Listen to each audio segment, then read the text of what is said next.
Tenho a impressão que nós estamos passando um momento extremamente complicado da história da República. Não por força da Constituição, que muitos criticam, e realmente é uma Constituição adiposa, muitos dispositivos que não têm densidade constitucional, mas no que diz respeito ao equilíbrio de poderes, a Constituição é muito boa. Ela estabelece uma harmonia e independência dos poderes que, se respeitada, daria tranquilidade à República. Primeiro, o artigo 2º declara que os poderes são harmônicos e independentes. Posteriormente, no artigo 102, declara que o Supremo é o guardião da Constituição. Não é constituinte, não é poder legislativo, não é poder que tem que fazer leis. Ele é o guardião da Constituição. Por outro lado, o artigo 49, inciso 11 da Constituição, declara que ao Legislativo cabe zelar pela sua competência normativa perante os outros poderes, perante o Judiciário e perante o Executivo. O que vale dizer, ele pode desobedecer ordens do Supremo se estiver invadindo a sua competência. E, por fim, nós temos, na função das Forças Armadas, que se houver um descumprimento da lei e da ordem, e um dos poderes sentir lesado na sua competência e pedir às Forças Armadas para repor a lei e a ordem, as Forças Armadas terão que repor a lei e a ordem. Não romper, mas repor, porque o rompimento foi pelo poder que atacou aquele poder que veio a pedir auxílio às Forças Armadas. Então, nós temos todo um sistema de pesos e contrapesos que funcionaria se os poderes respeitassem a Constituição. Mas, com toda a admiração que eu tenho pelos ministros do Supremo, que são excelentes, tenho livros escritos com a maior parte deles, considero os ministros de primeira grandeza, grandes juristas com obras publicadas, todos eles com um perfil que merece realmente ser ministro da Suprema Corte.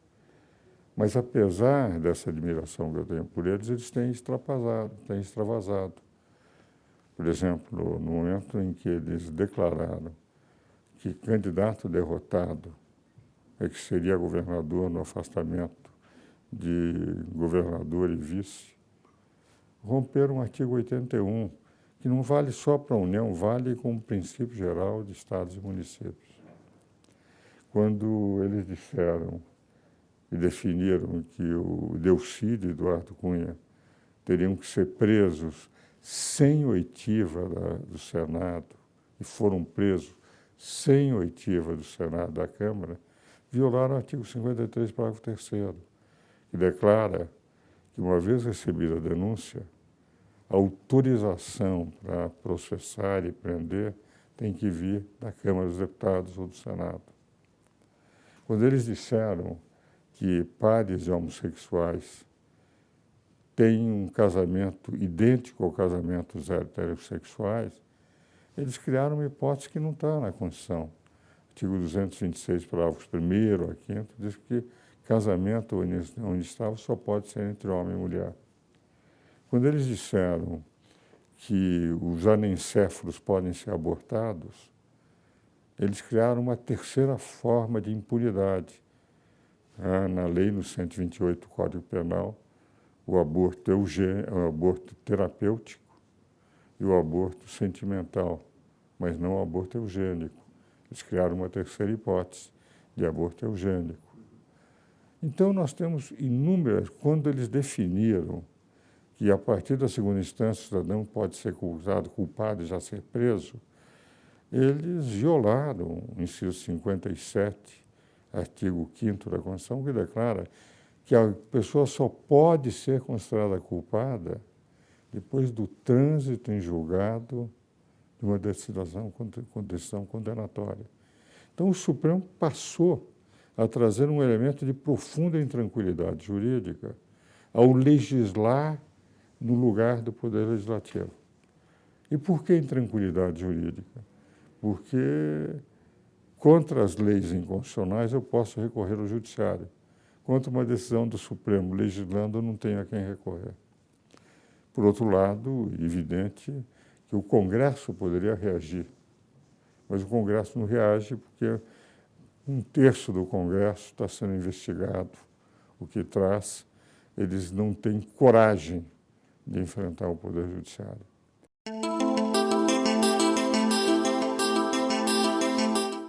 Eu nunca vi um ativismo, mesmo no sistema militar, talvez por falta de legitimidade, nunca houve pressão dos militares sobre o Supremo.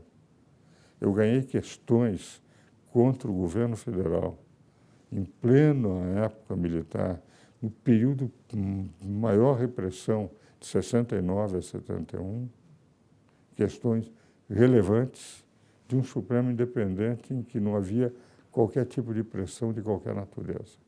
Os ministros eram apenas legisladores negativos. Agora, quando a televisão tomou conta do Supremo, os votos que eram dados, se tinha que acompanhar o relator, acompanha o relator. Nenhum ministro teria que dar um show de demonstração cultural que está sendo televisionado. Os julgamentos eram muito rápidos. Se divergia, pedia a vista ou então dava o seu voto. Isso era para acompanhar o relator, sabendo o número de processos, que era muito menor na época, que teriam que julgar. Evidentemente, acompanha o relator. Os julgamentos, enfim, no Supremo, eram inúmeros julgamentos com sustentações orais todas, numa rapidez muito maior.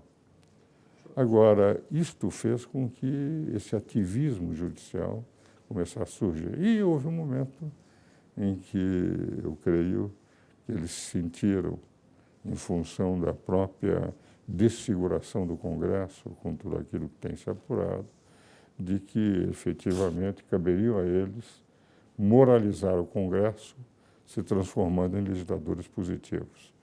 Embora bem intencionados, eu tenho a impressão que eu prefiro o pior dos congressos ao melhor dos Supremos como legislador, porque eles não foram eleitos pelo povo.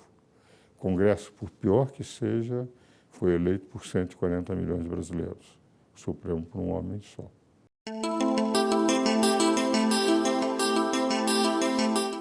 O Ministério Público não é poder. O Ministério Público é uma função essencial à administração da justiça, como é a advocacia. A advocacia nos regimes democráticos de direitos é fundamental. O direito de defesa só existe nas democracias, não existe nas ditaduras. E o Constituinte sabiamente declarou as duas funções essenciais da justiça são a advocacia e o Ministério Público. Artigos 127 a 135 da Constituição. Mas o Ministério Público se transformou em superpoder. Eles entendem que eles podem interpretar tudo. Nós passamos a ter uma vinda ao processo semelhante à da Revolução Francesa, na época Robespierre. Qualquer cidadão que é suspeito já é preso para se apurar. Qualquer delação premiada, mesmo sem prosa, é suficiente para o cidadão já se transformar em manchete de jornal e aquilo que a Constituição assegura, que é a imagem das pessoas, inciso 10, a honra das pessoas, inciso 10 do artigo 5º, basta ver um cidadão que, para fazer uma delação premiada, pode estar dizendo mentiras, ou pelo menos supondo na sua imaginação, entende? A partir dessa delação premiada, faz com que o nome vá para a imprensa, e mesmo que venha ele a se recuperar, aquela imagem fica completamente desfigurada. Então, qualquer escândalo é evidente, se transforma em manchete, chama a atenção, o povo está, e, evidentemente, à medida que elas são apresentadas com aquela não verdade absoluta, que uma delação precisa ser provada, mas aqui, perante a opinião pública, aquele cidadão já é um canalha, é um corrupto, é um cidadão que tem que ser preso, tem que ser condenado. Nós passamos a ter os julgamentos populares.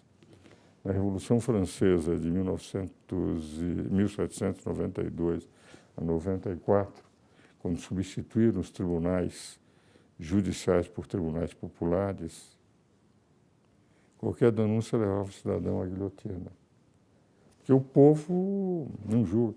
Se o povo fizesse justiça com as próprias mãos, nós teríamos linchamentos públicos a toda hora. O que é o processo penal? O direito processual penal tem uma única função. Não é proteger a sociedade, é proteger o acusado contra a sociedade. O direito processual penal é saber como ele vai se defender. E, se for culpado, tem que pagar.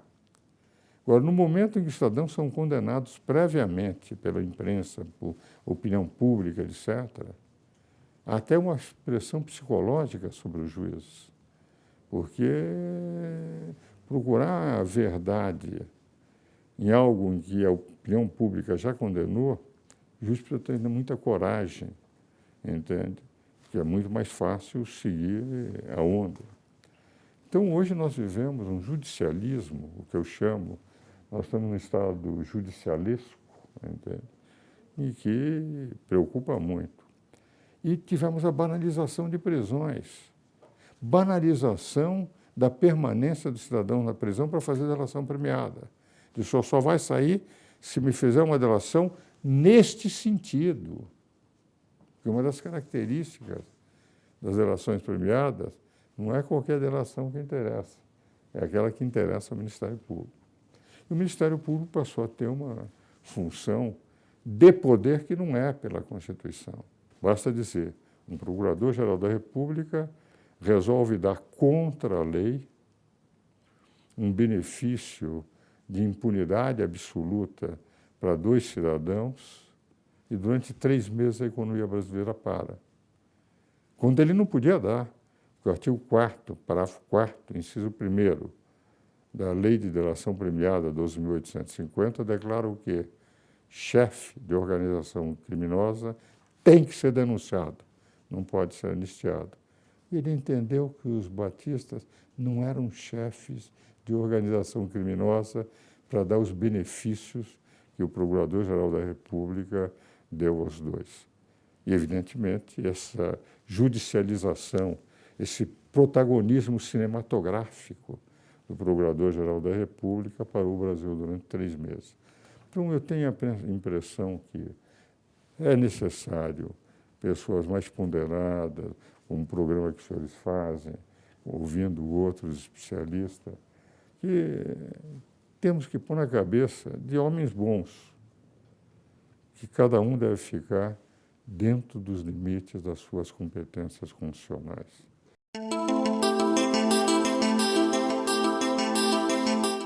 O que diz o artigo 325 do Código Penal?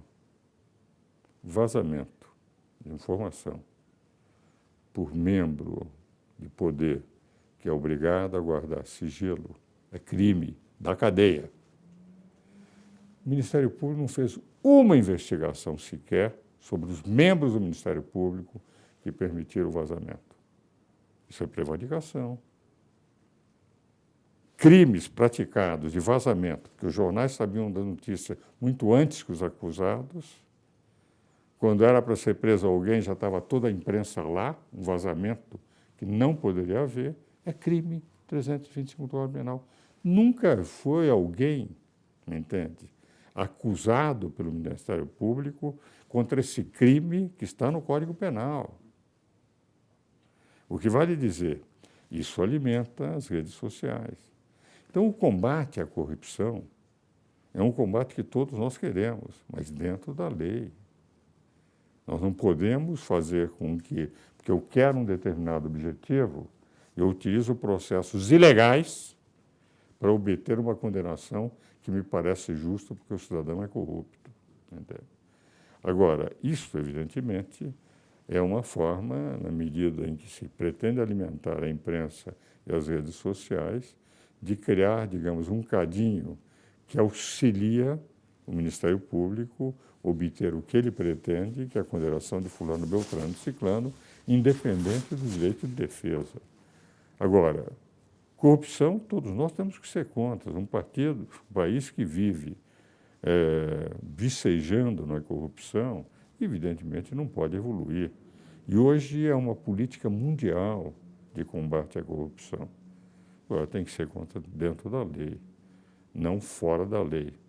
Não porque alguém se considera como salvador da pátria ou misticamente endeusado para poder combater a corrupção, como se fosse um Capitão América, como se fosse alguém dos filmes da Marvel, entende? Que a partir daí eles podem fazer tudo. Não. Porque existe uma Constituição, porque existe uma democracia, garantir o direito de defesa. E o direito de defesa é algo muito difícil para ser feito, porque o direito de defesa tem que se ir contra a opinião pública, tem que se ir contra o poder, entende? Mas a função do direito de defesa é mostrar que nós não estamos numa ditadura. Ora, no momento em que o combate à corrupção prescinde do direito de defesa, prescinde dessa liberdade, nós entramos automaticamente a viver numa pré-ditadura. E é isto que eu, como um velho advogado, já com 82 anos, já devia ter parado há muito tempo e continuo, enfim, ainda teimosamente tentando trazer essas ideias que eu lutei desde os bancos acadêmicos, da liberdade de expressão, direito de defesa, dos regimes democráticos, de não aceitar qualquer tipo de totalitarismo, de defender. Se nós não voltarmos a ter harmonia e independência de poderes, nós caminharemos para uma ditadura. Poderá ser a ditadura do Poder Judiciário, a ditadura do Ministério Público, ou qualquer outro tipo de ditadura, mas não teremos uma democracia.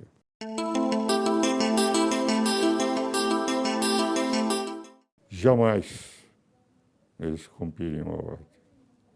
Agora, se chamados para repor a ordem, é função deles, no artigo 142 da Constituição, pedir qualquer dos poderes de repor a lei e a ordem. O que o general Mourão disse, que é um grande general, eu conheço bem, ele fez a escola de comando de Estado-Maior do Exército, em que eu leciono há 28 anos.